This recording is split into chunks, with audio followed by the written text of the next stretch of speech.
Hey yo, it's time to roar, get loud, let's ignite. Jeremy B in the house, we keeping it tight. Every weekday at 11, we ready to ride. Lions Talk Live, come and join the pride.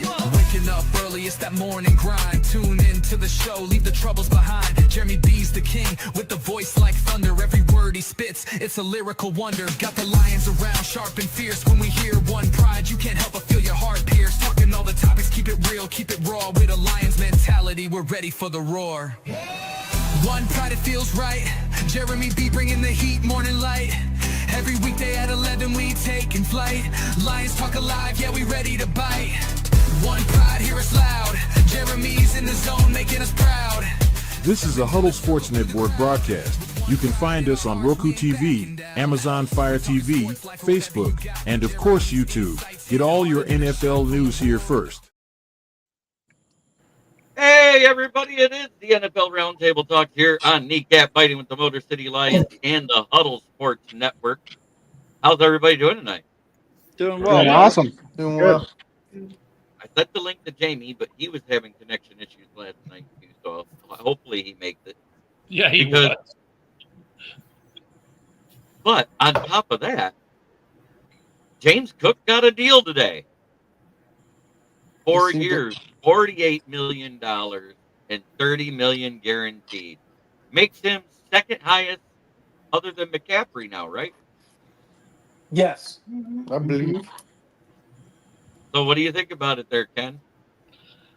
As I'm pushing this out to all the Twitters, I think it was good that they did that because he is a big piece of that offense for Buffalo.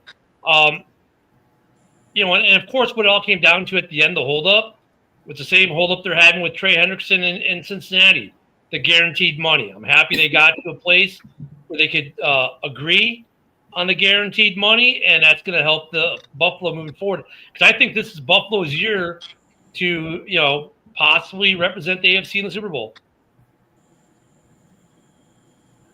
Wah. Austin and Megan? I like the deal. I think it. Oh, I'm getting a echo. Are you guys getting an echo? Yeah. Little one. Come back to me. I'm gonna pop out and come back. Holy crap. All right, no problem. We got the bearded Packer fan. How are you doing? Meow. How you doing, meow? Get it, Ken. We're number one twice. Something like that, buddy. Something like that. Number one squared. Number one squared. That's what it is. Okay, so what do you think of the James Cook deal? Ken Catalone. And James Cook is a decent running back for Buffalo. I just wonder, though, is it going to come back to bite them in the ass a little bit? Just because of we see how short shelf lives are for most running backs, and you don't know if he's going to fall off that cliff right away. Right. That's my only thing against it. Other than that, he's a fan favorite there. So it has to happen. Guess who's in the chat, everybody? It's Smoking. God, I love having the soundboard back. Yeah. Love having your dad here. Amen. Yes. Having my dad here is amazing. Having my mom still around is amazing. So, who's it? Is it us and Megan? Yeah, it is. Yeah, I think it is. All right. Is it better now? Yep. Yeah. Yeah. So, what was your take on that now? No, I think it's a good move for Buffalo. It solidifies their backfield. Cook is an explosive back, and with him and Davis back there, it's a decent 1-2 punch for the AFC. And like Ken said, I do believe this is the year that Buffalo, their best chance to represent the AFC in the Super Bowl. Kansas City's declining. I don't think they're going to be as good this year, so the time is now for Buffalo. Yep. All right. Keegan. I'm going to say good for them because now that the Cook's deal is done, I have a feeling there's going to be a run on deals that everyone's been looking for.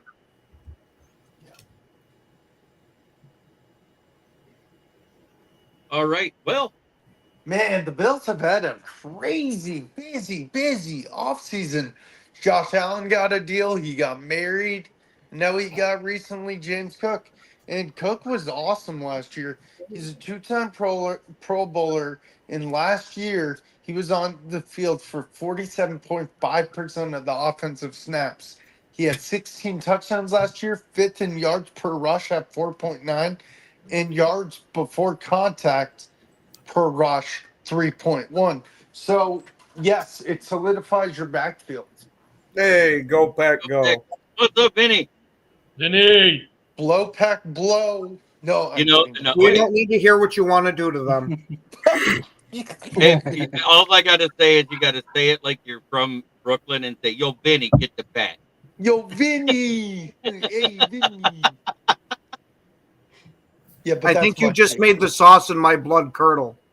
It was good though, right? In a good way. That's what I got, JB. All right, Michael Johnson. Mike Jones. It's the worst signing in the league. Oh. I'm gonna play devil's advocate here because the apple isn't gonna fall far from the tree. I know the Cook family. I've had a deal with the Cook family. We signed Dalvin to a big contract and he fucking flopped the next year. Got hurt. Couldn't do shit. You want to know what's funny, Mike? My old lady's a Buffalo fan, and I said those exact same words to her. I hope he doesn't turn out like his brother. And he is. Because everybody plays to their potential until they get a max contract. And then all of a sudden you get a max contract and shit goes south. I'm telling you, it's going to be Dalvin Cook 2.0 in Buffalo. Mark my words, and if I'm wrong, I will buy each one of you a steak dinner. Ooh. Deal. Ooh. Well, Deal. Just so you know, I like prime rib, so. No, I you're like not getting New a York prime strip. rib, bro. You're going to get a ribeye, and if you don't like No, it, then hey, fuck it. I'll give it to JB. I know what ribeye I want, and you can't deny it because it's a ribeye, and it's the original ribeye, the tomahawk steak. That's right. and hey, JB, I got no problem with that because I'm very confident in what's going to happen. At the end of the year, Cook didn't perform. He had some issues. He wasn't performing like he was in the first half of the year. Now, all of a sudden, he held out. He got a big contract.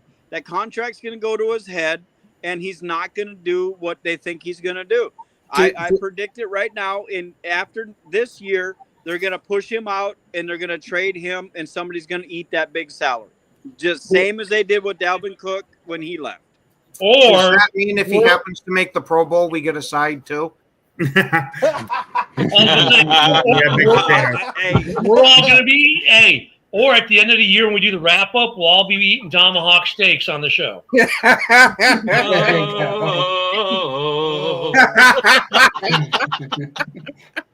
We'll I'm be eating. telling you, We'll be eating but- steaks. He'll be eating. But if I'm Taco right, Bell. what do I get? You get a tomahawk steak dinner for me. Let's put this in writing. Mark it, Hey, stamp hey, it. wait. Let's It's all of 8:44. us. 8:44 of the Wednesday, the 15th. We'll get to that one. I got that as one of our topics. But And you know what, JB? I'll even go in on it with you if he happens to win. no, hey, wait. If he's buying each one of us one, doesn't that mean? Yeah, we can both buy him one. There we go. What about the rest of us? Hey, I mean, if you guys want to buy him one too, go for it.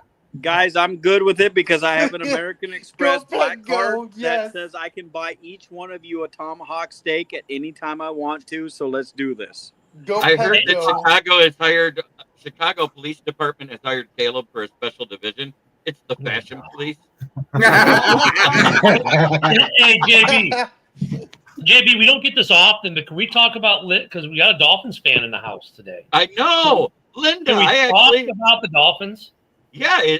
As a matter of fact,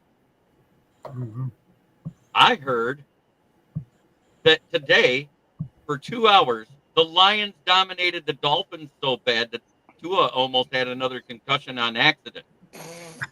Here's the thing with the Dolphins. they They're the started best. the bulk of their ones on Sunday against the Bears twos. The only ones that Right. didn't play for them were Tyreek and Waddle. And boy, did they make Sewell look great for the Bears. And those twos, I mean, they bent, and then that goal line stance. I mean, those. I'm sorry, if you're the ones playing against the twos, you That's should not good. dominate the twos. It shouldn't even be close.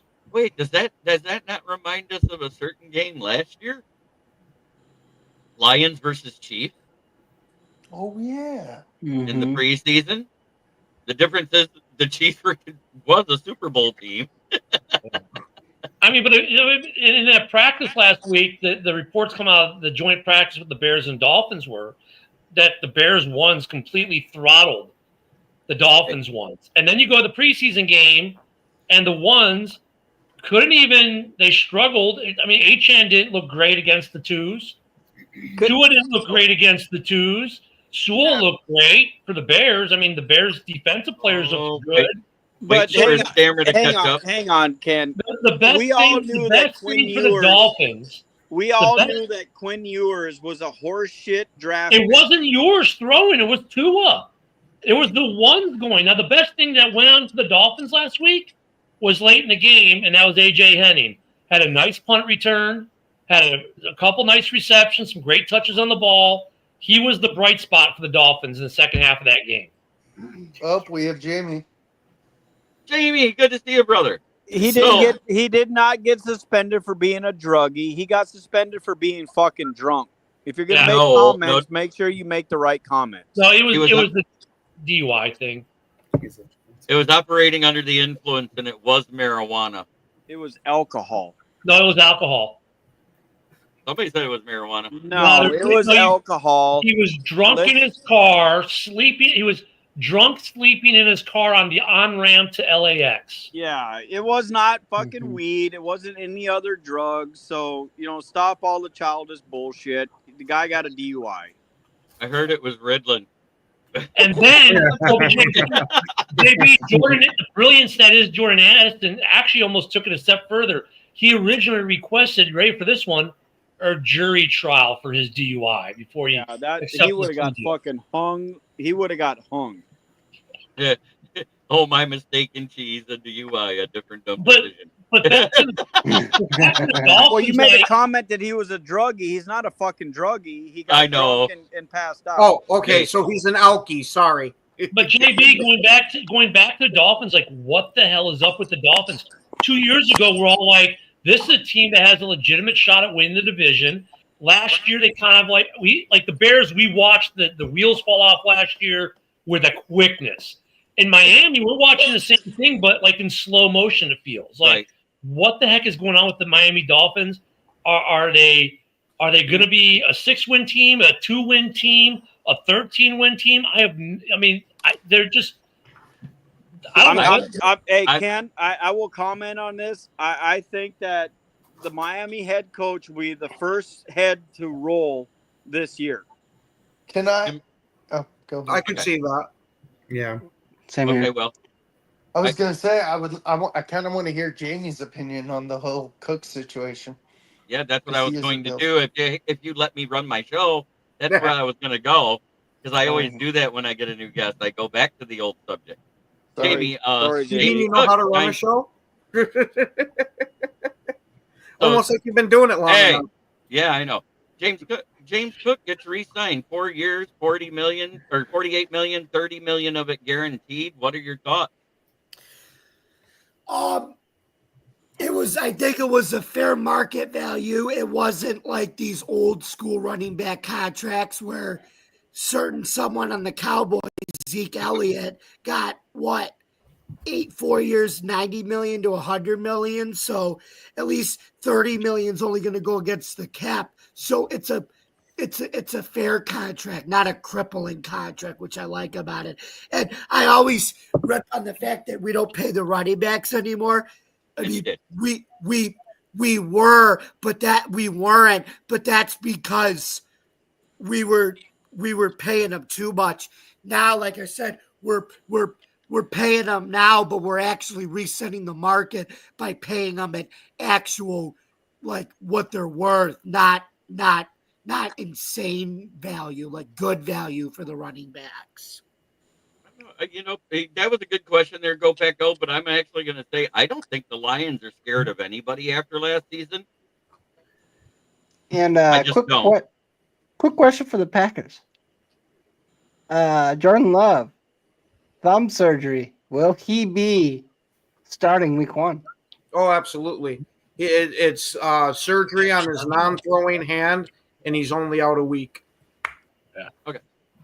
Okay, that makes a lot more sense. Until him and Caleb make the heart symbol and he sprains the other one. Oh! I wouldn't talk about weird shit with what the Vikings just announced the past couple of days. So the White Queens. Yeah. Oh, we actually got some Browns news out there in the NFL. Please enlighten me. Please enlighten me, Ken, because I haven't heard what we've announced because I watch it every day. So please tell me. Do me a favor, go check out your cheerleaders and get back to me.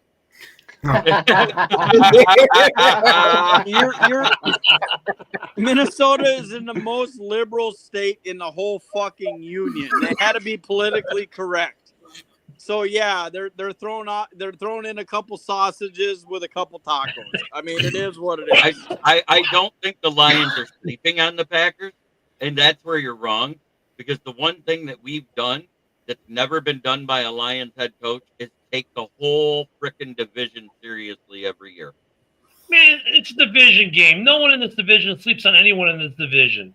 I don't care if you're the worst team in the league and the other one's the best team in the league. We have seen these games in division where the worst team in the league beats the best team in the league because it's a division game. Division opponents don't sleep on each other. Mm-hmm. I want to skip to the Brownie ones because it was alluded in the comments. The Brownies.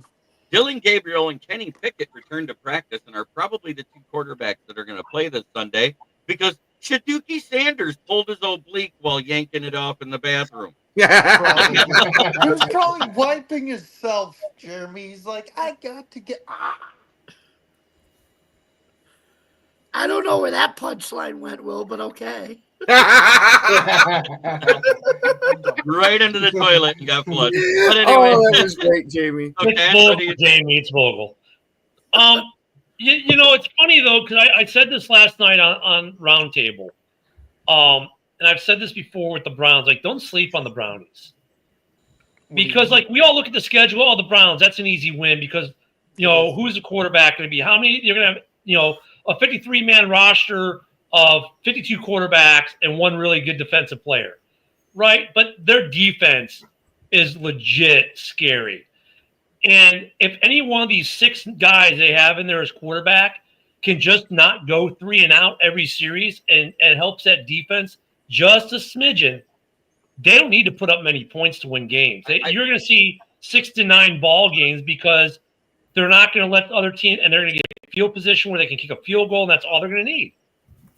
And I'm going to expound on that about that.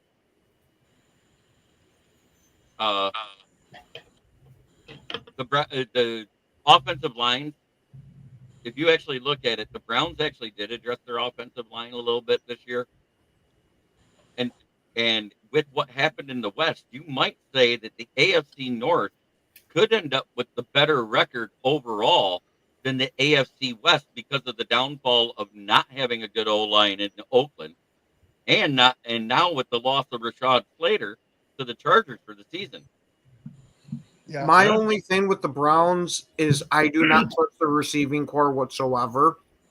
And if they are going to have to end up starting anybody besides Joe Flacco, I don't know how much they're going to be able to do quarterback-wise with the receivers that they have. Yeah, but we said that about Green Bay before Dobbs became your guy. Hey, right? 2 years ago, ago, Browns are just going to rotate first, second, and third down with all 3 of their quarterbacks. So it's going to be okay. As far as Bob Sweet said there, I'm going to say Marianne over Ginger because I'll take Midwest over Hollywood any day of the week. Yeah, Oh wait, it's not my turn. Vinny brings up a good point. Jerry Jeudy is decent. He has put up some good numbers in his career. If he was decent, he'd still be a Bronco. But anyways, Very Judge Judy. Thank you, JB. I'm glad somebody else thinks the same. all right, we got Ralph Williams in here. That means it's time to Hey, what's up, comment. buddy? Ralph! My guy, Hey, Ralph. What's Holy going on, shit, Mike? I waited a half a year to see you. How you been, brother? I'm good. How are you? I'm good, man. Glad to see you. Good. We got Same a full here, panel likewise. tonight. Good to be I back. love it. Hey, you know we're like Cheers, right? When Ralph comes in and everyone stops what they're doing, you're like, hey! Makes me want to buy him a beer. Hey, Slide all it to I the know end of the is bar. the Broncos kept the right wide receiver because which one did good and which one did nothing last season. True. So, Judy is duty. I like that, Megan. Yeah.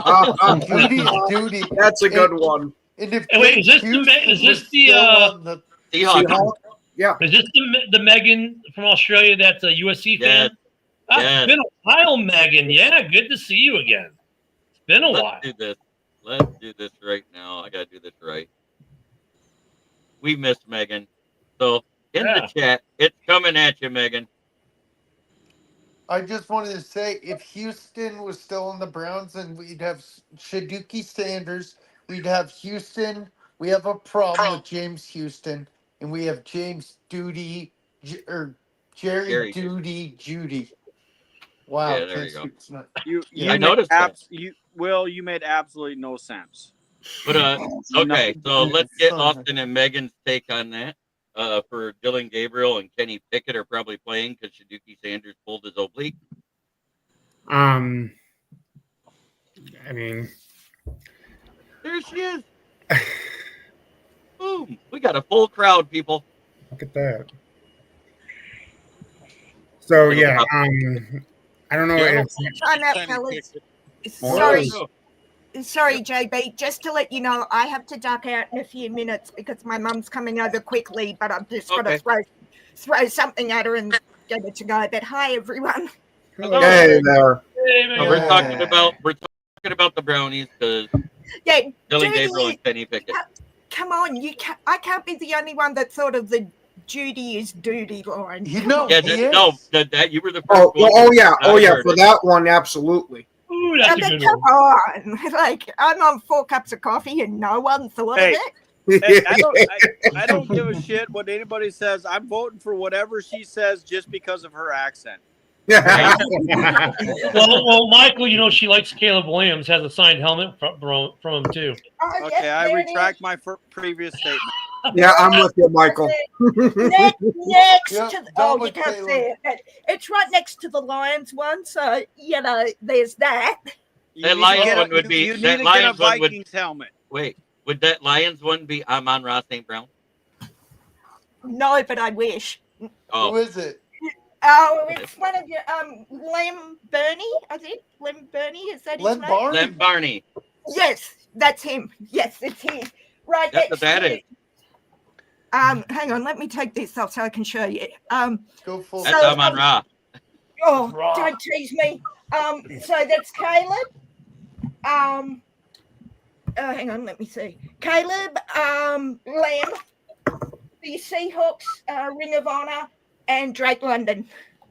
So yeah. There we go. You need to be you need to be whacked with a wallaby. All right. No. That could be in what context? Because that could be taken 12 different ways. But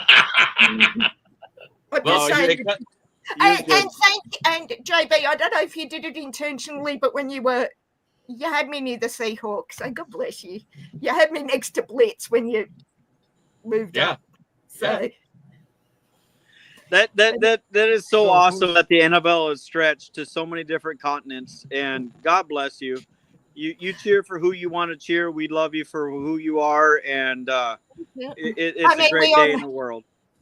we all know the 12s are the loudest and Arrowhead being the loudest stadium. Don't get me started on that. But sorry, I derailed the conversation, JB. I'm sorry. You're good. You're good. All right, But, hey JB, I got to bounce, brother. I Hey, appreciate good to letting see you, me in Mike. tonight. I'm looking forward to the I'd regular say skull, season. but I got to add that second word to it because that's what the Lions do to him the last couple of years. Skull fuck them. Yeah, well. Hang on, my mom's just calling me. I'll be back in a sec, boys. Yep, no problem. Hey, JB, this is a different year, bro. So we'll see. The year of So JJ who's- McCarthy. Whose turn is it, JB? Where are we? All right. We just JB, I love you, we just- brother. Thanks for love having you too, me. brother. Guys, I appreciate everything. Y'all have a great night. See you, All Mike. right, Will, You too. it's your turn, Will. As a matter of fact. Yeah, Will, it's your turn. I'm not a Yeah, big come on, fan Will. of I'm not a big fan of Shadookie. We've known that. But it'll be interesting, Gabriel or Pickett. I like Gabriel in college. He was solid. Not saying he's amazing, and Pickett's all right. But yeah, it'll be interesting to see. I still expect Joe Flacid to be the starter week 1. Yeah, he'll take his Viagra and come off the couch again. Yeah, but is it going to be extra strength to keep him from napping on the bench? Yes. It has to be. Hey, Yeah, hey, you Joe, know what it is? They hold figured on. out how. Wait. They figured out how to double it. They give him the Viagra and then slip in that other one that Ron Jeremy promotes, Extend. Yeah. This one tastes different. It's okay, Joe. Just take. Good luck with that. I don't know who's winning week 1 at this point because it's like an extended preseason for the starters the first couple weeks. Yes, I they agree will. with that 100%. Austin and Megan, how do you feel about the whole Browns situation this week at quarterback? I mean, well, they have like what, 8 quarterbacks on their roster? I know they don't have that many. 12. I know they don't have that many, but they do have a lot. So I don't think Sanders was going to be the starting quarterback anyway. I think if he does well in the preseason, he probably would have been second or third. I still think this is Flacco's team for the time being until someone proves otherwise, like Gabriel or what was the other one? Pickett. Pickett. Kenny Pickett Or and Pickett. injury. Kenneth Pickett. Kenneth, yes, put respect on the name. It is Kenneth, not is Kenneth. He goes by Kenny, though. No, he does go by Kenny, I know. I was just messing around with him. I know. Hey, Egan. Yes. You know that I've not been Shadookie. I do not like him. But No one does. honestly, Kenny Pickett and Dillon Gabriel, they are coming back from injury, but they did recently sign Tyler Huntley. So They did. who knows? He could be in the mix in between this upcoming game too. Right. Good point, I think Good. you'll see all 3 of those play this weekend. Is what you'll probably see, seeing how you won't see Shadookie. Shadookie. Not that I wish injury on any player, but did I get a message that Sanders hurt himself? Yeah, Yeah, he's got no bleep. Wait, that's what it was. He, Yeah, he yeah, was yeah. in the bathroom. He had too much fun. So many lines, not enough coffee. Sorry, Jimmy. I do have to go to church tonight, so there might be a confession in that. Hey, That's what I say we did, boys. he could have just strained a little hard going to the bathroom. He strained a heart to go, you know. He'd be But, like, Daddy, help me. Jamie, how do you feel about the Browns quarterback situation? Jamie's holding this in week? laughter. I love it. I know. I love it when he does that. He's just like, oh my He's God, I like- can't believe he did He's just like, no. Anyway, You never know what's coming out of our mouths in this show. anyway, you guys or JB going into our mouth. boss. Excuse me. Hey, speaking of things going into mouth, we could always take a look at Oh, how boy. Caleb beats corn. Oh, are we gonna say? Oh,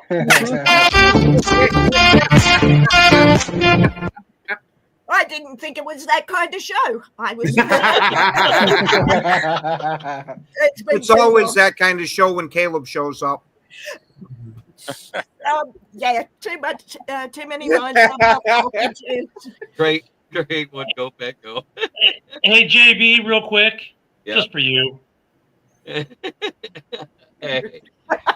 Hey, I'm JB not says the, I don't judge much. Hey, I didn't make the meme. I just share it. And JB's just a dude playing another dude playing another dude. Yeah, but wait. I made the meme. So I made the meme and I'm showing the meme. So I'm not the dude being the other dude playing the other dude. Yeah. There you go. But is the dude playing the dude playing the dude playing a woman just to confuse it, or am I confused? That's Caleb. I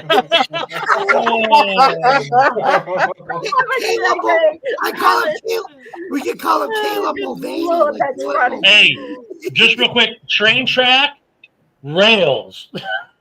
Off and through it. Rails, we're in the weeds now. All right, Jamie. So Jamie, So, Jamie, do you think it's going to be the 3 quarterbacks that I said, those 2 that they mentioned that are coming back to practice, and then flash in Tyler Huntley this weekend with Shadookie being gone?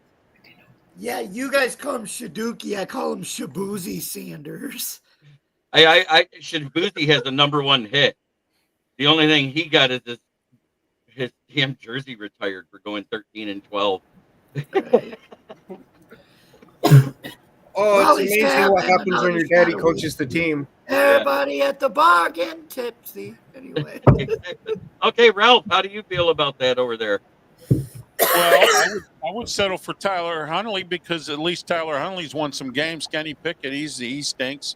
And I'm hearing Gabriel's not doing real well. So I would go with Tyler Huntley, for now. I don't think Kenny Pickett's going to make the team anyway. I think he's going to be out the door.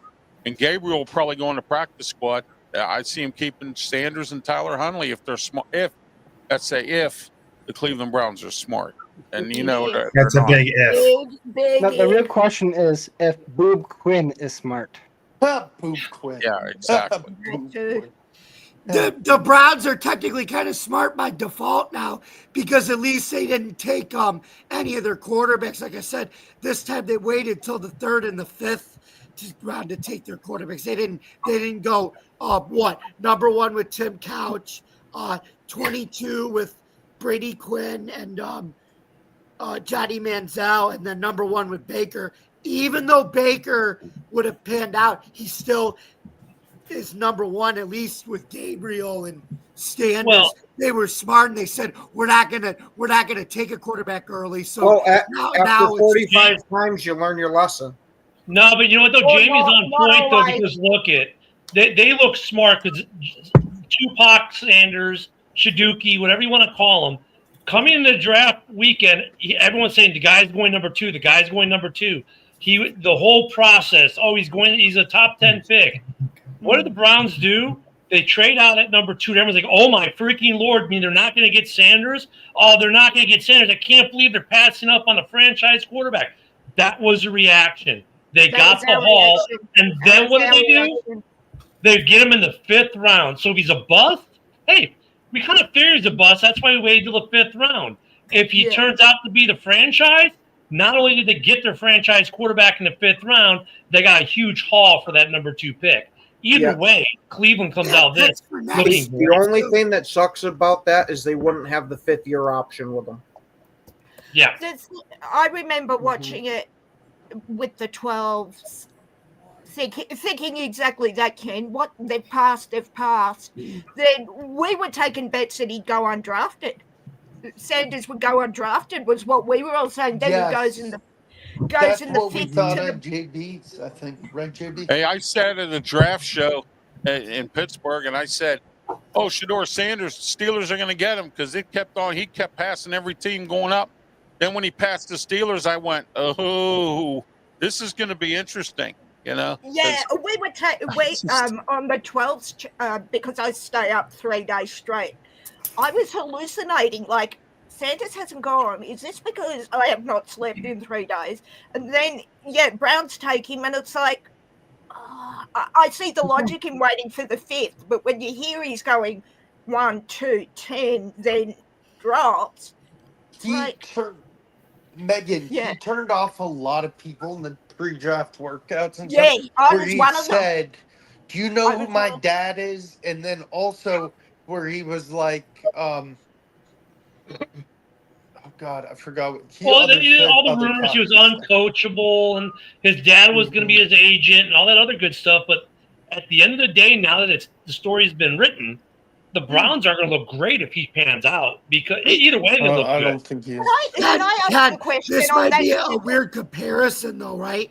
But everybody said the same thing with the Patriots, right? When they took Tom Brady in the 6th round, like nobody knew who this guy was at the I'd time. take Brady And- over. and- and I'd it was- take Brady and it over was Sanders. basically, though. okay, if he flops, he's a 6th round pick. If he becomes Right. our franchise, Yeah. look what happened. He became Yeah. a Hall of Can Famer. I ask you a question, Ken?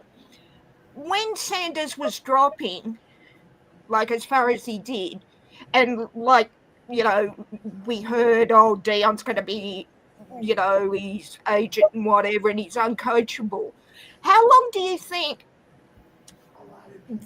this burst of brilliance will last, and how much emphasis do you put on it, given that it's pre-season, not actual? Do you expect Good question for Jake. like No, that's a great regular? say. It's a great question, but I think part of the thing that we saw with Sanders is he really quickly, after he fired his dad as the agent, he's been creating space, like going so far as to publicly say, "Dad, you're not even allowed near the practice facility, the stadium. Don't come to my games.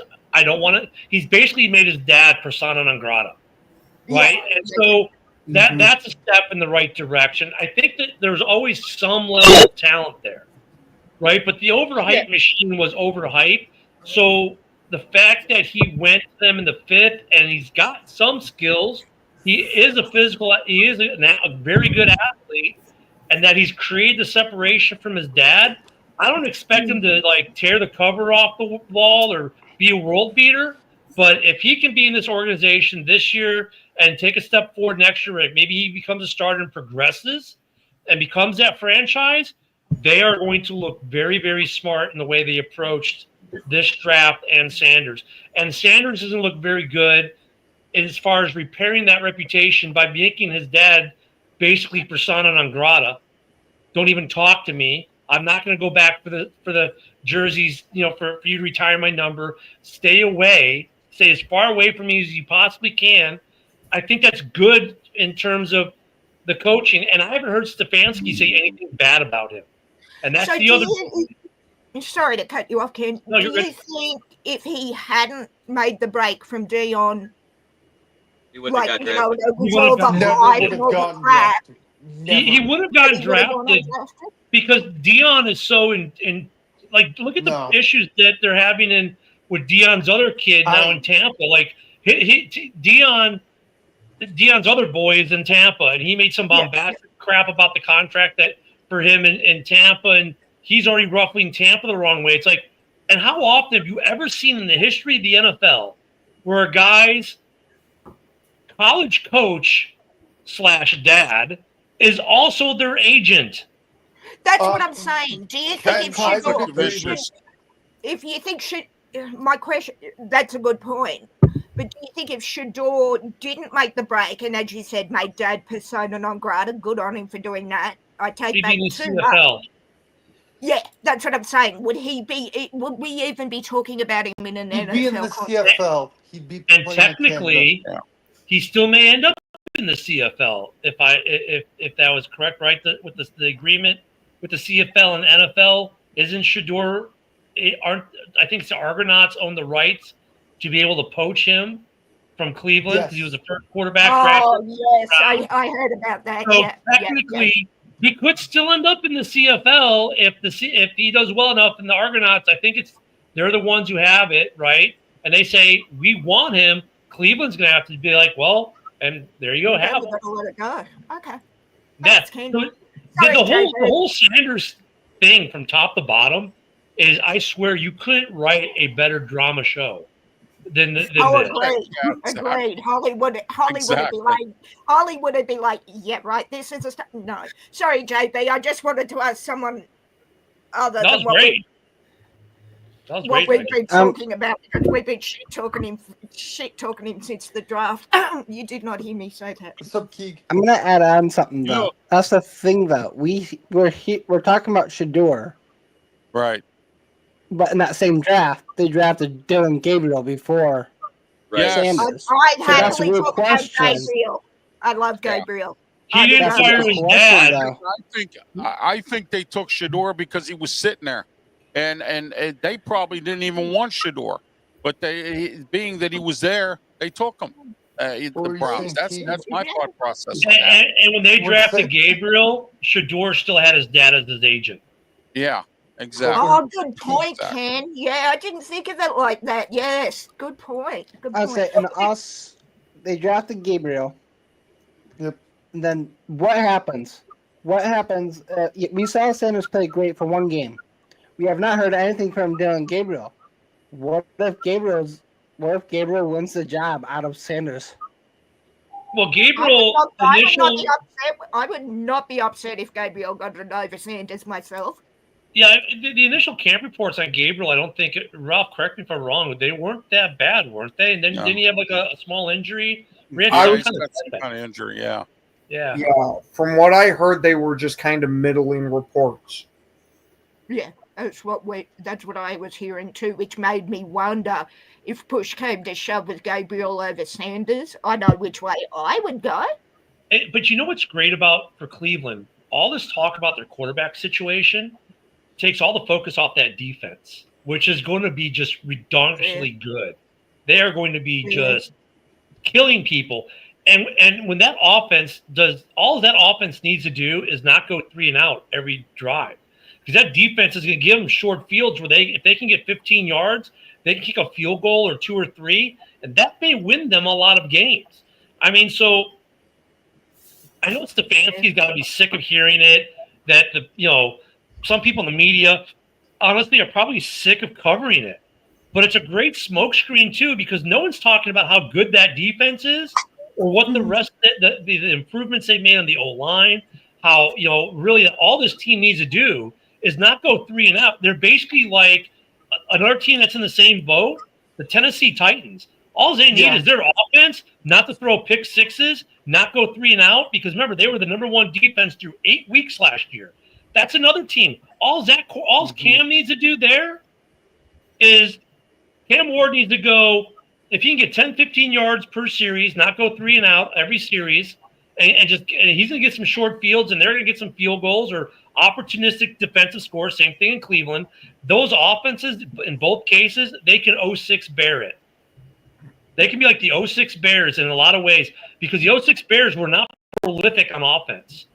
But I'm going to tell you something about Cam Ward here for a minute.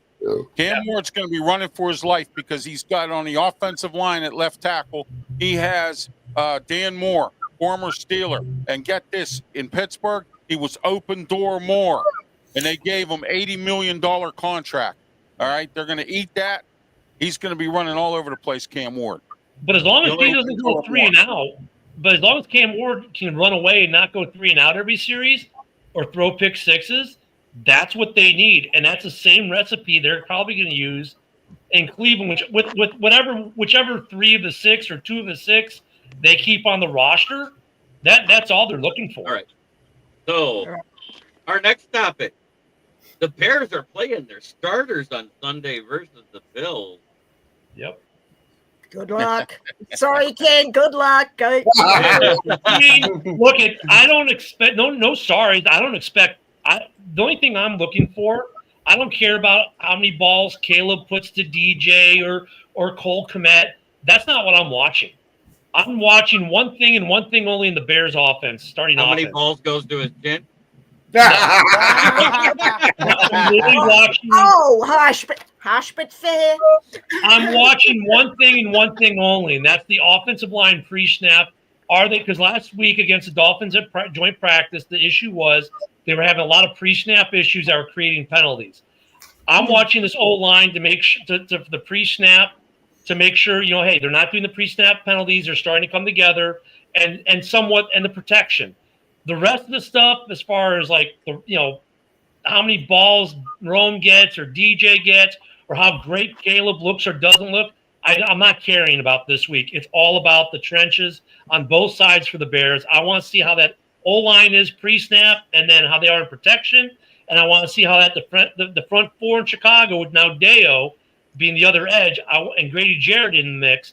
I want to see how they are on the run and creating quarterback pressure against Buffalo. That's all I'm looking for in this game. Yeah. And how that's many it. So times Miracle, Caleb picks got his it. nails? Like I said, Ken, I do have to go to church tonight. I'll add that to the list of prayers for you. Thank sir. you. No. Thank you. I'll be back in a sec, Megan, JP. I'll be Megan, back. do me a favor, please, and this is an off-football topic, but when you go to church, can you please kneel down and pray that the Pittsburgh Pirate owner Bob Nutting sells the team, please? Can you do that for me, please? I can do that for you, but I can't kneel because I'm on crutches at the moment. Well, whatever. But You know. everything else I will definitely add. Right. I'll be I back in a appreciate that, Megan. Thank you. I've been sending out this prayer group here to get together and pray that he sells the team. So. All right, Kitty Ken. Oh, I've got to say, what I want to see is, can Caleb perform at least the vanilla version of Ben Johnson's offense? Just because we've heard all through training camp so far that, he's been struggling trying to pick it up, getting a whole bunch of pre-snap reads. I just want to see if they can be competent. But with that, I am going to hop my happy ass off because the old lady's hungry. See you again. Oh, okay. See you, Ken. All right, Ken. Have a great I'll one. see y'all. I'll miss you with every bullet, but my late aim is supper. improving. We'll see you in the morning. And what did you have, Rosewood? I think it was a shrimp salad sandwich. Beverly Hills Cop. Remember that? He says, "What'd you have, Rosewood?" I'm said, not going to shrimp fall salad. for the banana in the tailpipe. Tailpipe, yeah. Jamie, what do you think about the Bears starting all their starters? Makes sense. They didn't do it against Miami. I think it's weird predicament now when you only have 3 preseason games. You really have to pick and choose when you play your stars and when you're not, because like you said, Jeremy, week 1 is going to be basically it's going to be like the 4th preseason game for a lot of teams, but the games count, and it's like you really got to figure it out. So I'm glad the Bears are doing it now. And I haven't heard if Josh Allen's gonna play yet. But I did like that they put him in with the ones with the starting, but that they put Trubisky last week with the ones and with the starting O-line in case if they need Trubisky to go in with the starters. It prepares them, so that's a good thing. But maybe Allen plays this game, maybe he plays the 3rd game. But all I want to see is, like I said, the defense. The defense continue to improve with all the new tools. I don't want to see Joey Bosa obviously get hurt and things like that. But I want to. Who I do want to see though is Steve Gossel, or as Joe Brady now calls him, White Steve, the undrafted wide receiver who looked really good in camp. I want to see how he looks in the preseason because rumors that he might be playing this week. I got the perfect nickname. He's white and his name is Steve. It's Scuba Steve. Damn you, Steve. Hey, Vinny, your comments 3/5 right. The Bears have the same starters at the tackles. It looks like the tackles are going to be the same as last year. The Bears have an all-new interior O-line. Right. Isn't one of them Joe Tooney? Isn't one of them Joe Tooney? Yeah, it's Tooney. It's Tooney at center. It's Dahlman at center, and Jonah Jackson at right guard. The tackles look like the same. I got to ask. Is going to be Roshan Johnson. Did they sign Jamal Williams? I know they brought him in for a tryout. No, they did not. I don't think they did. I was going to say, boy, that would be telling. Because that would be Ben Johnson going, fuck you, Swift. Well, no, they Swift and Rojo. A big fuck you, Swift. Yes, Swift and Rojo didn't play last week. They sat with the ones. I think what the Bears are really trying to do, I think Managi will make the roster in the 3 or 4, but they're searching for that 4th running back. And right now, I think Wheeler is the guy, but they're looking to see if it's like Jamal, could he be that 4th guy to round out the 4? So I think the front 2 are safe. They're looking for that 4th guy right now.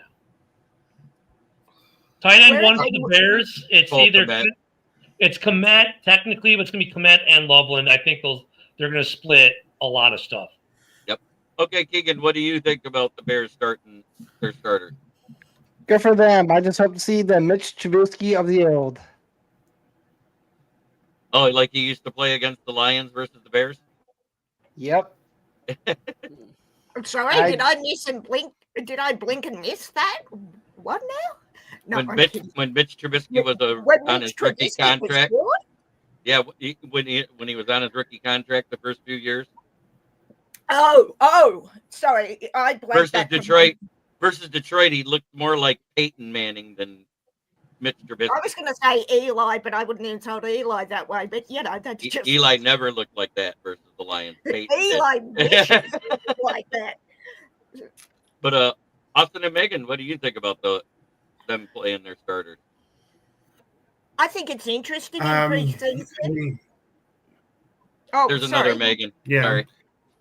Oh, sorry. Sorry. No, you're good. You're okay. I was just No, it's definitely interesting. It can be beneficial. Like you said, like with week one, sometimes being the fourth preseason game, you got your starters who are cold because they didn't play all preseason. So I like it in the aspect that you're getting your starters some experience, like game time, to get them ready for week one. The only thing that concerns me is, injuries happen. So you want to try to avoid the major injuries to your starting rotation, starting lineup. But that'll be interesting to see. And I'm also interested to see how that O-line protects Caleb. So there was a free agent question about whether somebody was going to retire or not. And I just got the word he's not retiring. OBJ. Yeah. He decided not to retire, and he's still a free agent. Well, he says he's going to retire, but I have a feeling, and I'm hearing some stories here in Pittsburgh, that the Steelers might look at him, or, we need a second receiver here to complement DK Metcalf since we got rid of George Pickens. And, everyone thinks George Pickens is going to have the time of his life in Dallas. I think he's going to stink up the joint. That's my opinion. Yep. But, but anyhow, Ralph, everyone stinks up the joint in Dallas. Come on. What's one more? That's Megan. You are not wrong on that one. You are not wrong. I'm just saying that someone coming in to stink up Dallas isn't going to make that much of a difference. I don't think. No, I don't see Brian Schottenheimer doing anything down there. I wish Shotty the best of luck, but dumpster fire springs to mind Yes, here. absolutely. I agree 100%. I think was it Keegan? You said it like with the new offense for the Bears. Remember, they're not running the new offense with the ones this weekend. Everything's gonna be vanilla. So trying to see whether Caleb is. You know that. Yeah. So you're not going to see whether Caleb is grasping the new offense. The only thing you're going to tell this offense really is that offensive line starting to become a unit, or are they still doing a lot of pre-snap mistakes? Yeah, I think that Packer fan was saying, "What's the biggest question for your preseason game?" He watches every show I'm ever on. He knows. Well, I'll tell you something. Ben Johnson doing this is as a new coach. He needs to take a look and see what his ones look like. I mean, he really has to look at more of what they look like in game action. I mean, you can't. Training camp is nothing. I mean, I wouldn't say nothing, but you get what I'm saying. Ben Johnson is a brand new coach. He has to look at what he has. This is his first stringers out there. He wants to see what he has. And I agree with Ken. The offensive line is the key ingredient as to keeping Caleb Williams, protected. And if your lines of scrimmage stink on both ends, you might as well forget it for the season. So, Yep. Let's say I got Ralph's take. Megan. What's up? Megan, yes. I'm sorry, JB. I didn't mean to interrupt. That's okay. I do not understand, and maybe you guys can explain it to me, why you run starters in preseason. Okay. I will to actually do me, I agree with. Sorry, JB. It's too much of an injury risk. I get that you want team cohesion and whatnot. And when I heard the Bears were starting starters, it's like, I get you want to be ready for week 1. We play San Fran week 1. Yeah. And week 18. But why risk it? Okay, Megan. so I Go wanted to ahead, address Jeremy. You it go too. first. Go ahead. You're the Okay. host. You go. Back Go in the ahead. day when we had 4 preseason games, it used to be in game 1, your starters played 1 or 2 drives. In game 2, they played a half a quarter. In game 3, they might have played a whole half. In game 4, they played a majority of the game into the third quarter. That was what got your starters in game shape. And that's also back when they did 2-a-days, the pulling the rings and everything else that they used to do that's not done anymore. And what happens now? In the first 3 weeks, you see 20% of the starters go out with soft tissue injuries, whether it's a quarter, a game, a half, or whatever, because they are not in game shape. But exactly, and flat too. Flat, right. Jeremy. Bottom Right. line, look at San Francisco. Look what happened to them last year. And now Kyle Shanahan's going to be playing his starters in the preseason. Kansas City does it all the time. Andy Reid plays his starters. Hey, Ralph, I'm not going to be upset if we get Kansas this week, but if San Fran wants to play their starters in preseason, their starters, yes, we get them in week 1 at Lumen, I'm not going to be upset. I'm just saying. Yeah, but that's the thing. And the Steelers have done that. They've come out flat because they didn't put the starters in enough. That makes sense. Cincinnati last week played their ones, Joe Burrow and their 1 receivers and everything, for 2 drives. They put up 2 touchdowns. When asked after the game, why are you playing Burrow in preseason game 1 for 2 drives? They said, because last year we came out really slow. You want to yes. There you go. My point is made. Yes. Yeah. So to get back to the question, Jeremy, I thought that was interesting, but now I understand why a little better. I guess it's not surprising. Look, I know you give me shit for loving Caleb, but fight on. I just want to see, like every other team, I just want a competitive season. And if the Bears starting their starters in week 2 of the preseason, darling, pink's not his color, it's fluorescent yellow. We all know this. Yeah. There it is. It's pink. It's pink. It's maroon. Okay. It's cardinal red. But if the Bears start their... Okay, now that's frightening. It's putting me off my train of thought. If the Bears start their starters, get through with no injuries, and are competitive, I don't have a problem. If they fall off the cliff like they do, sorry, not sorry, Ken, I'm going to wonder why, but I just want every team to be competitive, especially playing San Fran week 1 at home in Seattle. I really want to win that, but yeah. That, I guess San Fran's really starting their starters. Yeah, they've started them. Yeah, they've done it last year when they didn't do it. Yep. Shanahan came out and said that. Well, Shanahan said that the problem with San Fran last year was they didn't, and so they did, or they are. So it's less about them developing in the playbook, because they're going to do that enough in the practice with the first string offense and defense, because they're going to play against each other all week long in the practices. That's what they're working on there, is the actual playbook. In the game, it's more about getting them reps and getting them into game shape.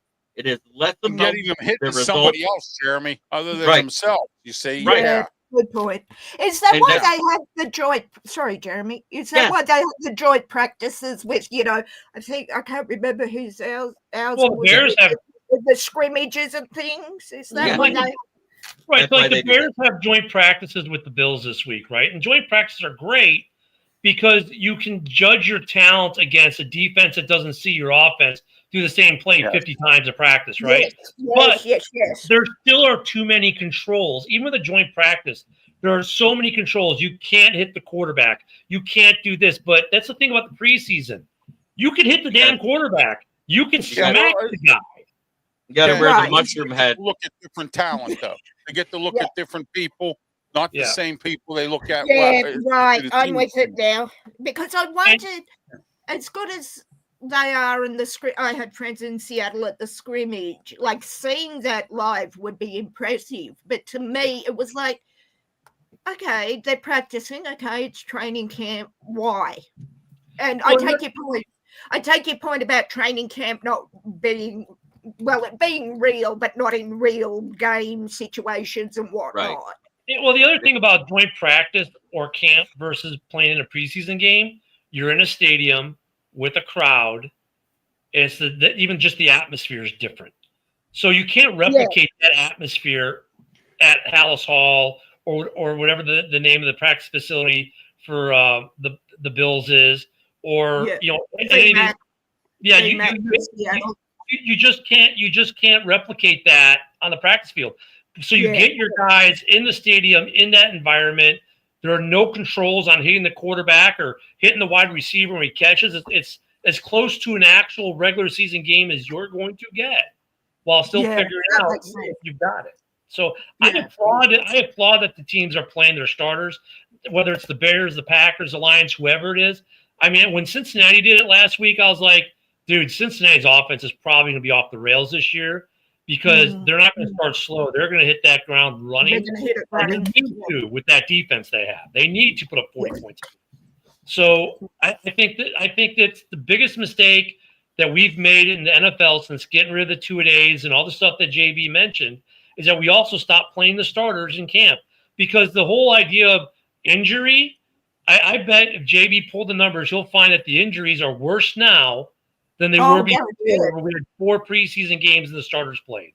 Okay, when the 4 preseason games were playing and they did the two-a-days and everything else, that ended. The two-a-days and all the other stuff ended in 2018 after 2017 when Corey Stringer, the defensive tackle of the Minnesota Vikings, died of dehydration on the practice field. So they changed all the off-season workouts, but we still had another 2 seasons. Yeah, they changed the contract language for the contract for the players. Yeah, they've done that. With that, so Jeremy. Yes, we still had 2 more years of the 4 preseason games. I think it was 2018 and 2019. Correct? 2020 was the first 17 games. Yes. So if you look at it, 2021, Jeremy. Okay, so 3 seasons then, 18, 19, and 20. In those 3 seasons, it averaged only 30% increase from 2017 on soft tissue injuries. As soon as they went to 3 preseason games and less workouts even more in 2021, it increased by 3% every year, and it's sitting at 45% now. A 45% increase on soft tissue injuries since 2017. So they in trying to protect the players, they're injuring them more? Is that what I'm hearing? Yeah, because they're in less games. They don't have enough practice, enough workout, enough anything. Like Jeremy's been saying for the last few years that I've known Jeremy, he's been talking about how they keep changing the practice schedule, the OTAs, and all that stuff. Yeah. And then if your body it doesn't exercise the right way, like you probably should, but you can't because the union contract states you can't. That's why there's so many injuries. Here's a scary thought. I think it would be safe to say that the athletes of the 80s, when they showed up to camp and you compare them to the athletes of today, the guys in the 80s showed up with a 12-pack of beer and a sleeping bag and hadn't done anything all off-season. With the cigarette hanging from the mouth and a 12-pack, and the guy walks in with 2 igloo coolers full of beer, a pillow, and a sleeping bag. Oh, what has your off-season workout been? 12-ounce curls, buddy. All right, and they didn't do jack. And now you take these guys with their OTAs, all their personal training, off-season workout people, and those guys in the 80s and 90s were better equipped to play NFL football in week 1 than these guys are today. Oh, absolutely, Ken. No doubt about it. Whole different mentality now, And the injuries, I mean, I'm nursing a twisted knee, so I sort of cringe when you talk about soft tissue injuries. But you see someone like, to use a Seahawks example, Steve Largent played on a badly damaged knee for 10 years and is now severely incapacitated by it. But like you would not even get a player today. He'd be straight off to the physio, straight off to the ice bath. You know, where Largen's like, I'm good. It's like, you have no kneecap. I don't care. I'm still playing. You know. Yeah, I know people that used to play with an injured pinky finger, Megan. You know, now you get an injured pinky finger, you're out for 6 weeks. Well, we've got Charles Cross, got his pinky caught in a helmet in training camp, not playing till week 3. But it's like, have a look at Steve McMichael would go drink beer in the off season and wrestle in a WWE, and be like, "Hey, I got the keg in my room, party in my place after we puke our brains out in the field at the practice." I mean, and now you got these, and look at the athletes say they're in phenomenal shape, but yet they're ending at a much higher rate than the guys of old. Hey, Ken, he wrestled in WCW with the Four Horsemen and Ric Flair. Yes, he did.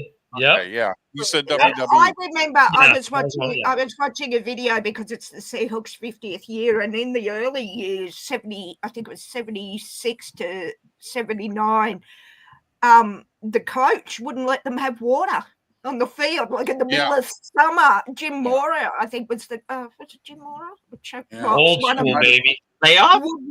Would not let them have water, so they'd be running in like 100-degree heat, and they'd be like, "Nope, keep going. I'll tell you when to stop." And it's like you would never. Mike Tomlin stopped doing the gassers, which is that long run that they do at the beginning of as soon as they get to training camp. Mike Tomlin stopped doing that. He was doing that for a little while, and guys were passing out or something. You know, but it's like you would never not have hydration on a field or near to where the players could get it now. In 100-degree day, you just wouldn't do it. But back in the day, I hate to say this, but you know, the NFL reminds me of now. For those who are familiar with the Army-Navy game, when the Navy was on like their 14-year win streak, the Secretary of the Army put out a video making, you know, the spirit videos, and it showed like where the Department of the Navy asked him to end the rule that let the Navy win because his players were soft. And the video had a guy from Navy football, you know, mock-up, right? This guy, he's like Navy football, and he was walking on the backs of students so his feet would not touch the ground. And when his foot touched the ground, oh my God, sprained ankle in the hospital and everything. That's how I feel the NFL is. They're so pampered now with these rules and these policies. Like they're still these phenomenal athletes, but they're not at the same time. It's kind of a weird dichotomy. I'm used to rugby down here where we don't have shoulder pads because a player damn nearly got his head taken off, quite literally. You know, we still hit at the same rate. Players go down, but they don't have the shoulder pads to hear and whatnot. So maybe I'm kind of like you, Ken, but I come from a rugby background where it's like, you know, there's a meme that I get sent every year where you got the soccer player dying on the ground from being tapped, and the rugby player going, you know, bleeding from there, going, "I'm good, coach, put me straight back out." Like Neymar. Yeah, there are some actors like Neymar. Yeah, Neymar's an but actor. it's like I kind of sadly think you're right, Ken. I'm not saying it's a game for softies, far from it, but players are getting soft. It's becoming that way. Or to me, as I said, from a rugby background, we get rugby players watching you guys go, and you know, like if we had a Sean Taylor in the league this day, I don't know. Is there anyone in the league we can compare? Tyreek Stevenson can hit like Sean Taylor, but like Sean Taylor was next level. I don't see hits like that much anymore. You know, because now they've all been you hit like Sean Taylor. If he was playing the NFL today, you know, rest in peace, he would be fined every week for hitting too hard. Yeah, exactly. Jack Lambert was like that with the Steelers. Oh my gosh, if he hits you, look out. They're also, like I said, the offenses are better. Like I said, they go for it more now on 4th and 1 than they used to. Too. Look at Tyreek Stevenson his rookie year. Look how many penalties he had for what they call it. You know, because he hit him too hard. Unnecessary roughness. Tyreek Stevenson. Unnecessary roughness. Tyreek Stevenson hits like Sean Taylor. He did. And his rookie year, he probably drew at least 6 flags for unnecessary roughness for hitting a guy too hard. I thought, now again, coming from rugby, Ken, correct me if I'm wrong, the idea in both games is to hit someone hard enough to stop them. Am I mistaken in that? So if you're getting flagged for unnecessary roughness, can you see where I'm going with this, Ken? Yeah. No, we're about, I don't know, Ralph. Maybe we're about a half a centimeter from being flag football. Yeah, that's where it's going. Flag football's Absolutely, tougher. Flag agree with football you is tougher than NFL. I'm sorry, I'm just saying. I've got a goddaughter that plays flag, and she comes home bruised, and it's like, I'm not wearing pads. I'm gonna drop. If some guy gets in front of me, I'm gonna drop him. You know? I mean, look at Patrick Mahomes. A guy gets close to hitting Patrick Mahomes, and Patrick's looking at the ref like, "Where's the flag? Where's the flag?" Yeah, it's like you're a quarterback. You're going to get hit. You know, I mean, pick six, Patrick. Pick six, anyone? So I don't mind going back to JB's original question, because we definitely got way off topic. Great discussion. Sorry, JB, they've taken it off track. But the Bears playing their starters, I think, though, because of everything we just said, is a great thing. And I wish that more teams would play their starters more in the preseason. I honestly wish Seattle would, because we're still debating our quarterback and a couple of wide receivers. We're still debating that. And I'm all for giving everyone a chance to show what they can do. But as I said, we got San Fran week 1. I want to be ready to put the gas down, because I want to shut up so many Niners fans. You have no idea. I like the less preseason games because you get closer to the regular season. That's why I don't think they need to play 4 anymore. That's just my opinion. I think 4 would be better to make sure everyone's right and good to go week 1. So, I mean, we got 3. Look, let's be real. The only reason we have 3 preseason games is because they add the 17th regular season game. And if we go to 18 regular season games, which they want to do, then we'll be down to 2 preseason. Okay, fine. So if we only need 2 preseason games or 3 preseason games, we need to see a shitload more of the starters to make sure they're ready. Because right now, the level of quality of football we get in weeks 1, 2, and 3, it might as well freaking be the preseason. And we see some sloppy ass football in the first couple of weeks. Yes. So I mean, that's what the trade-off was, Jamie. It's like if they would have made the trade-off where it's only 3 preseason games, but let's say in that scenario the starters played the first quarter in the first game, maybe they played the first half in the second game, and maybe almost 3 quarters in the third game. Great. But that's not what happened. I bet you that happens. So when they go to 2, they may have to play the starters more in 18. That's what's probably going to happen. Jamie, do you think every team's going to want to start their players? If you've got, I don't know, I mean, we've got Sam Darnold coming as our QB1. You're going to want to play him and again go back to the injury risk? I'm not saying you're wrong. I'm not saying Ken's wrong. But I'm saying you got to weigh it up. Sorry, Jamie. I got some news for you, Megan. Guess what just came out on NFL Roundup today? What's that? Sam Darnold is starting for the Seahawks this weekend. Yes! God bless USC. God bless Sam Darnold. God, I hope he doesn't. Aaron Rodgers. No, you're right. Sorry, you're right, because we got the Chiefs. We got the Chiefs. I wasn't going to watch that game, but if we go to only 2 preseason games, I'm clearing my Friday for that game. I wasn't going to, but I am now. No, the problem, you know what that does? Heads up, JB. You know what that does too, Ken? That affects the economies in these cities. You know, like the Steelers when we had 4 preseason games, we used to get 2 home, which gives our economy an opportunity to make money. Okay, right. Now we got 1 game. So that's 1 game lost of the economy of the bars and clubs and hotels. I mean, believe it or not, people actually come to Pittsburgh to see preseason football games because the season holders give their tickets away or sell them or whatever they do for the preseason. A lot of them don't show up for the regular season. Well, not only that, but you need to get the starters like we just talked about, but then you also need to evaluate the rest of your talent. How are you going to fill out the rest of your 53-man roster? And that was the beautiful thing about 4 games. You help the economies with 2 home games apiece for every team. You got to play your starters a good fair amount. You also got to really judge your talent better Oh, yeah. And by the way, having those cut downs every week made you make hard decisions, hard choices, and make you a better rounded team. Now, the fact that you can wait till the last day of camp to go from 98 players down to 53 and dump 40 guys onto the open market in one day actually probably, one, does those guys a disservice that you're cutting.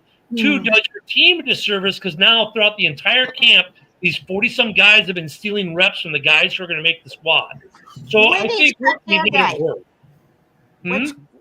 When do we start seeing cuts being? Well, I mean, they can When cut training now. camp ends. They can there's cut been now. people. Okay. Yeah. Okay. There was a total of 15 people cut across the NFL this week. The league, and it's all about money, though, guys. Now the league's trying to Yeah. make more money by adding more regular season games. That's all what it is. Well, what that's it- I fine. don't have a but- I don't have a problem with that, Jamie. If they get the fans like we had for the last couple of years at Lumen, more opposing fans than 12s being a butt on a seat. I went 3,200 miles to go to the Cardinals game in 22, the week 6 game, and okay, it was the Cardinals. It was my brother's team. We won by 10. Great trip. But I think the problem, as Jamie said, is it's the almighty dollar. It cost me $375 each ticket. I bought two tickets in the end zone for a friend of mine and I to be under the 12s flag. It's like you want people to come. Make it easier to do that.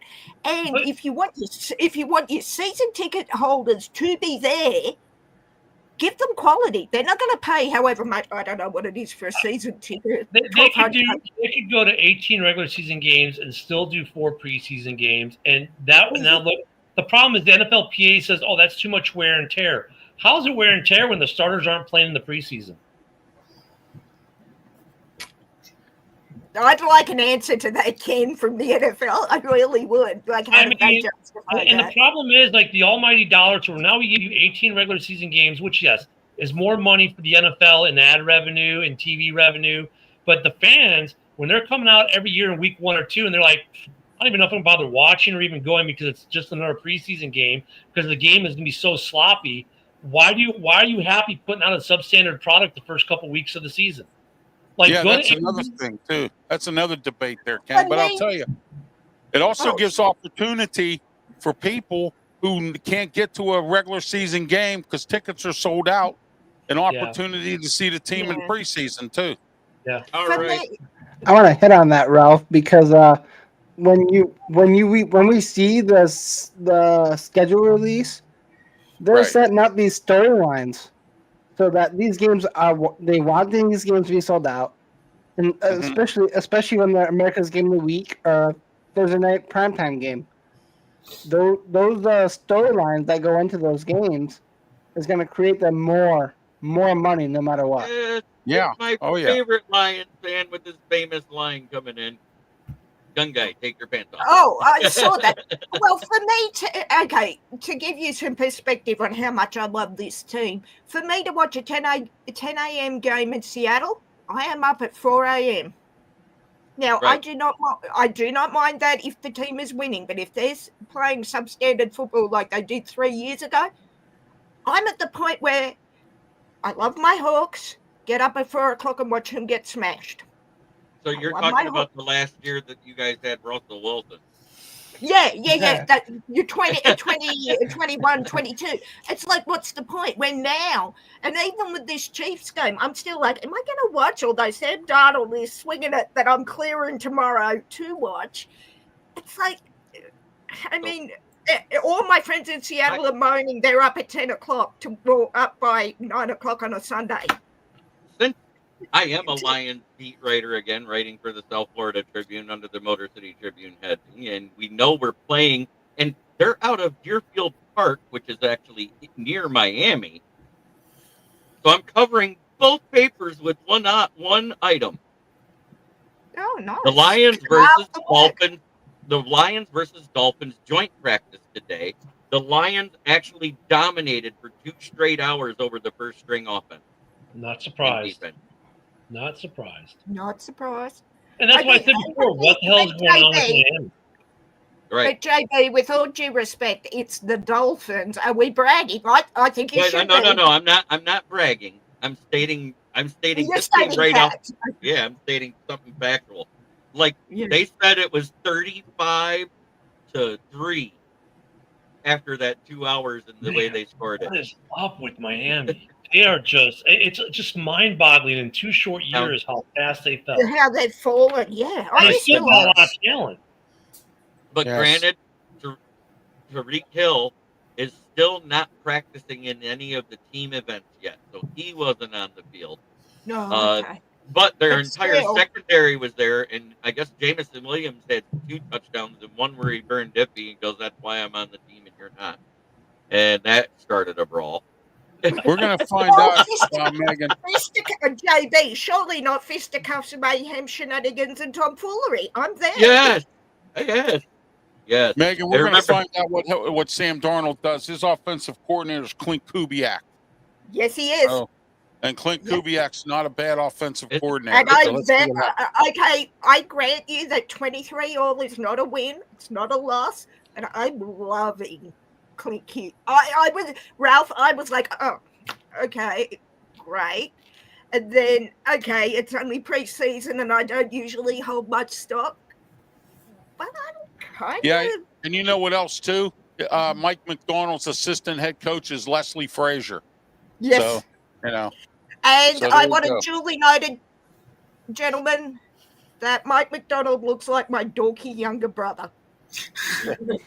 I am not kidding. You put Mike McDonald and my brother Simon together and you're doing a spit take. Or at least I am. And one of the Harbaugh brothers or sons or something is the special teams coordinator, Jay Harbaugh. So Yes. Yeah, I'm really excited for what Seattle's got going. I saw someone say 4 wins this year for a title for Seattle. And I'm like, it was a 49ers fan who were just better. I'm really excited. This is one year where I can honestly look you all in the eye and say, I'm excited. What happens. But yeah. At that point, I would tell a 49ers fan, how long is CMC going to be? CMC is I still going just to said be playing. we will kneecap CMC in week 1 and see how far your season goes. I thought is CMC going to be available week 1? I know Ayuk is out to 6. No, he's playing week 1. They're aiming for, from my very reliable 49ers connections, they will play CMC week 1 only because it's in Seattle. If it was anywhere else, probably not. So, yeah, I just want to kneecap. I want to kneecap Brock Purdy and CMC. You didn't hear me say that in case Yes, it I did, happened. and I love it. We've got him week 1, week 18. So kick him. You know kick what, him though, in Megan? Seattle, Brock Purdy is a 1-year wonder or 2-year wonder or whatever. 2 year, I would have said, Ralph. Yeah. Is he 2 years or 3 years this year? Hey, not bad for Mr. Irrelevant. I've got what Brock Purdy is. You know what Brock Purdy is? He's What's that, Jared Jeremy? Goff. He's Jared Goff. He's only What good did when Jared- wait. And I'm right. Okay. Jared Goff only plays well when everybody that's his main weapons in his offensive line are there. Yes. So Sorry, if JB, you look I at Brock said- Purdy, every time that McCaffrey was off the field and one other player went down, it didn't matter what one, whether it was Ayuk, whether it was Debo, whether it was Kittle, that offense fell apart and he looked like Yes, crap. good point. Yes, sorry, JB. I didn't understand what you meant, but I agreed. I've said from day one, and I stand by it. Brock Purdy's overrated. Hey, you know what though? For Mr. Irrelevant, not too shabby. No, Exactly. that's No. not a knock. That's not a knock. That's a sign of a good game. No, fair quarterback. Ken, but still completely overrated as far as I'm concerned. And I'm not Yeah, saying now that he is. In terms I'm of not like how they saying that compare as a him, bit. I'm not saying it as a bit of Seattle fan. I'm just saying, right? okay, he has flashes. As you said, if CMC's there, fantastic. But you're backing, you're putting way too much on CMC. In terms of how they compare Purdy to other quarterbacks in the league, yes, overrated. Compared to where they drafted him, though, Oh, no, Great good value. point. Mr. Irrelevant to where he is now, yeah, that's fine. But I'm saying in terms, I was on a roundtable chat with the NFC West boys yesterday, and all the 49ers fans were like, you got Sam Darnold, we got Brock Purdy. I know who I'm putting my money on, and it's not just because he's from USC. You might as well say you got Rex Grossman at that point. It's like, what's your point? Yeah, I'm still backing Darnold. I would take Darnold over Purdy with my eyes closed and both hands behind my back any day of the week. Here's all only thing I'm going to say about Sam Darnold. This is the year where we see if it was Sam Darnold or if it was KOC. Yeah. Yes, Exactly. 100% JB. Yeah, and I'm willing to. And everyone's like, "Oh, Darnold won't be as good as he was in Minnesota as he'll be what he'll be in Seattle." I'll say it. It was KOC. Because all he had to do is what I said last year, coming into the season, if you remember, JB, all Sam Darnold had to do was channel his inner neck beard, right? Be Kyle Orton, put the ball where they ask you to put the ball, and you'll win a bunch of games. And he did just that. He was game manager extraordinaire, didn't try to do anything special, didn't try to create something out of nothing, just did what was asked of him, and he won a bunch of games. That was all. And it's not all KOC, but it's KOC. Sam Darnold had the skill set to put the ball where KOC asked him to put it. Yeah, true. So if he can be a system quarterback in Seattle, he will do well there too. But if you look at Sam Darnold last year, he wasn't creating.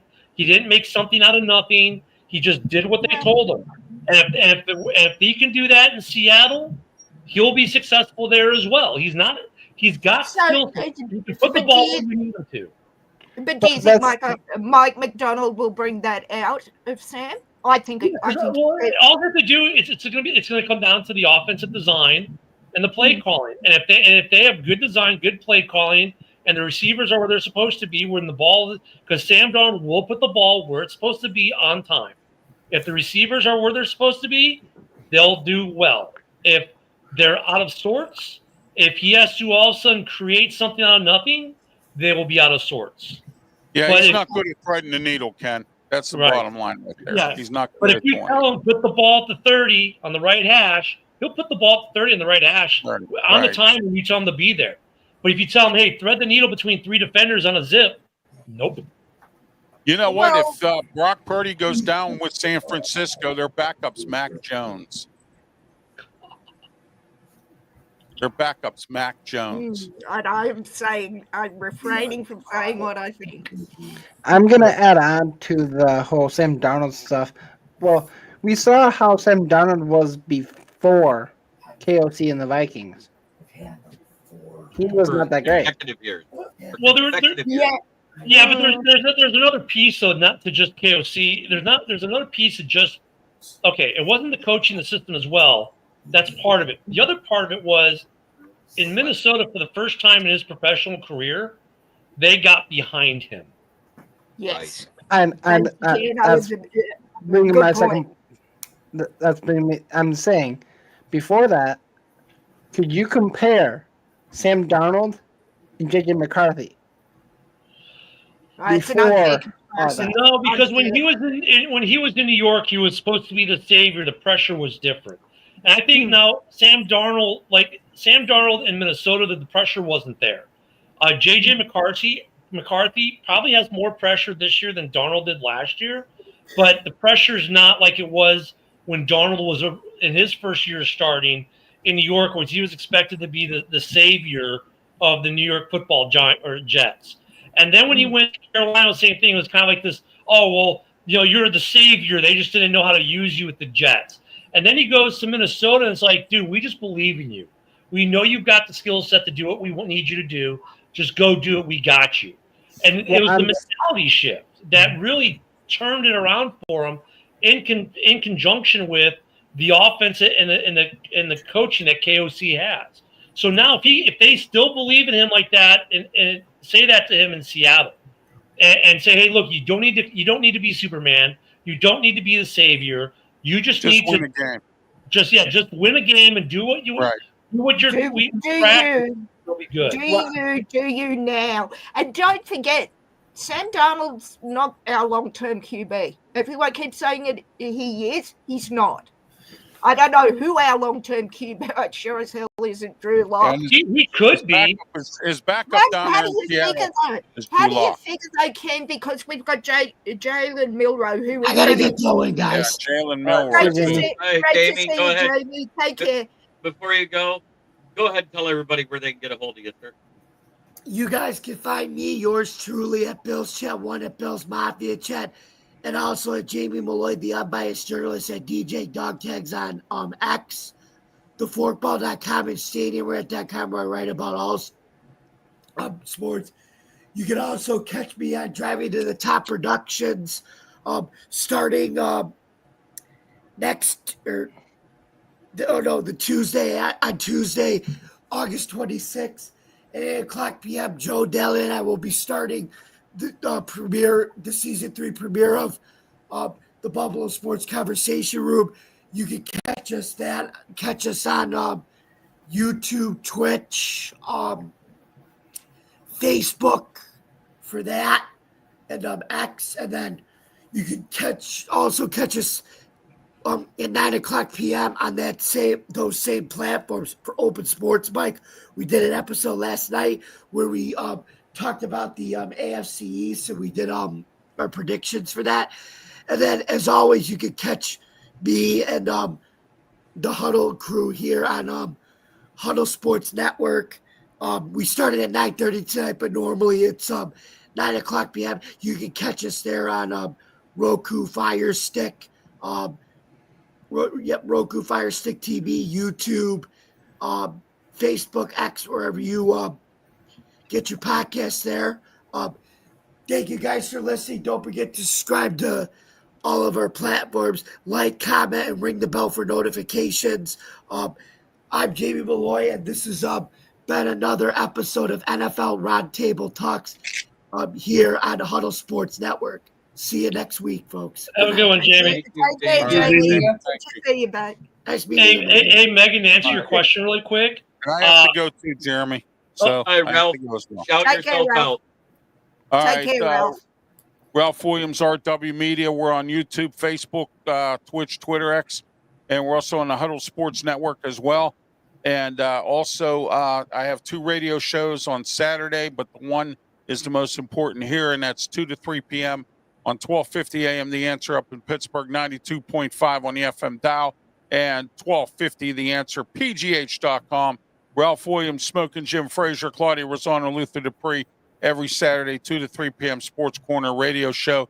And I want to send some of my condolences and some blessings out to, and some prayers out to the steel workers up in Clareton, Pennsylvania.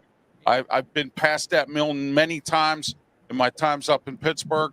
And I want to tell everybody, please pray for those steel workers. There's 10 injured, 2 deaths. And, so they have a GoFundMe page if you're interested in donating to help the steel workers and their families out with that fire. So Amen. just want to let everyone know. Amen. So, all right. Amen. And then please don't forget to subscribe and follow as well. Thank you. Have a great one. Thank you. Have a good one, Take care, Ralph. Ralph. And Good ring to that see you, bell for Ralph. the notification. Oh, yeah. Megan, answer your question. If he works out, he can go for another 10 years. He's not old. So if Okay, it but works, then why Jalen Milrow, who we know is well, a we project? draft young people in this league all the time that never pan out, Hendon Hooker. Oh, yeah, fair. So, I mean, if he works out, I could see him being a long-term thing. I think, though, that's what you saw in the transformation of him from, his first couple years to last year. And he could work out. We'll see. And whether it's KOC or him or a bit of both, which I think is probably more the answer. And I think KOC, though, is going to have good luck. I think J.J. McCarthy is going to be just fine in Minnesota's system, though, as well. Because, once again, KOC is not saying you have to be the savior. He's not saying you have to create offense. He's saying just put the ball where we want you to put it. That's it. No, that's fair. I hope he is. I've loved Sam since USC. I could be totally wrong, and Ken could be right, or anyway. Yep. Sorry, And like yeah. I said, it could either work or it won't. There is no in between. No in between, exactly. Yeah. Because the offensive line didn't improve as much in Seattle, and it's not as polished as the Minnesota offensive line was last year. So that's something to look out for, because see how he handles the pressure, because we saw what happened in Week 18 versus the Lions pressure. He folded like a cheap suit. Yeah, he did. And that's the biggest concern I have for him, as much as I love him, is under pressure, 12's roaring in Seattle. Is he going to choke, or is he going to succeed? Or whatever succeed means for him. Because once you get those 12's roaring, and it took me a week and a half to get my hearing back when I was there. Is he going to... All I hope for Sam is he doesn't see as many ghosts as Gino. Hey, what did you think? What did you think of Gino's salute to the fans last week? I was so thrilled. I mean, I just found my Geno Smith jersey, my Seahawks jersey. I loved the Raiders coming to Seattle for two reasons: one, Gino, and one, Pete Carroll. Did you see what Gino did, though? I did, and it's just like completely fair, bud. The international sign of peace and let's talk. Yeah. It's like I would rather Gino's reaction than Russell burning every bridge out of the city. That's all I'm saying. I mean, and I noticed JB has put me next to the Bronco. I'm not sure if it's intentionally. No, it's not intentional. Next to the Broncos logo, but I thought it was absolutely wonderful that the 12s gave Gino and Pete the respect, because I'm always worried. I moved you. There you go. The respect, particularly for Pete, as I said to a friend yesterday, they could have gone either way. But I mean, Gino Flip giving them all the bird was the most Raider thing he could ever do. I was like, what, only one hand, brother? God gave you two for a reason. Let's go. But I always get concerned when players come back that may have not left on good. Like we boo. I don't boo anyone generally, but when that field goal for the Broncos, when the Broncos played us week 1 in 22, got missed, I was in LA and you would have heard me screaming in Seattle for that missed field goal. It was insane. But yeah, I mean, I love Gino. I always have. I've got his Funko Pop behind me on the shelf. I wish him and Pete the best of luck. And I'm actually looking forward to seeing the Raiders this year, I have to say. Yeah, whatever happens. But yeah. What you got, JB? It's been a great show today. It has been a great show. There's been a lot of information back and forth. Austin, tell them about your channel and where they can find you. So I have a new YouTube channel that we're trying to get off the ground. It's called Hacked In Fantasy Sports Talk, where we just go over all things fantasy, NFL news, rumors, and all that. JB and I also have a show coming out soon. We are going to start that every Saturday leading up to week 1 of the NFL, where we go over like top 5 ADP positions for fantasy. So super excited about that. So you can find me over at YouTube at Hacked In Fantasy Sports Talk. Thank you. And as always, try every day to be a better person than you were the day before. That's the only way to make the world a better place. Because in the mornings, 11 p.m. Eastern, 10 a.m. Central, you got Ken and Ken that precedes my show, which is Lions Talk with Smoke and Jeremy B. But we have been live in Twitter on Ken the Bear Fans, Rob Haskell's page. We've been live in Facebook on the main event, my channel, and Micah Carrico's, and in YouTube on Huddle Sports and Kneecap Biting with the Motor City Lions, and also into the Roku app. Have a great night, everybody. Take care, everyone.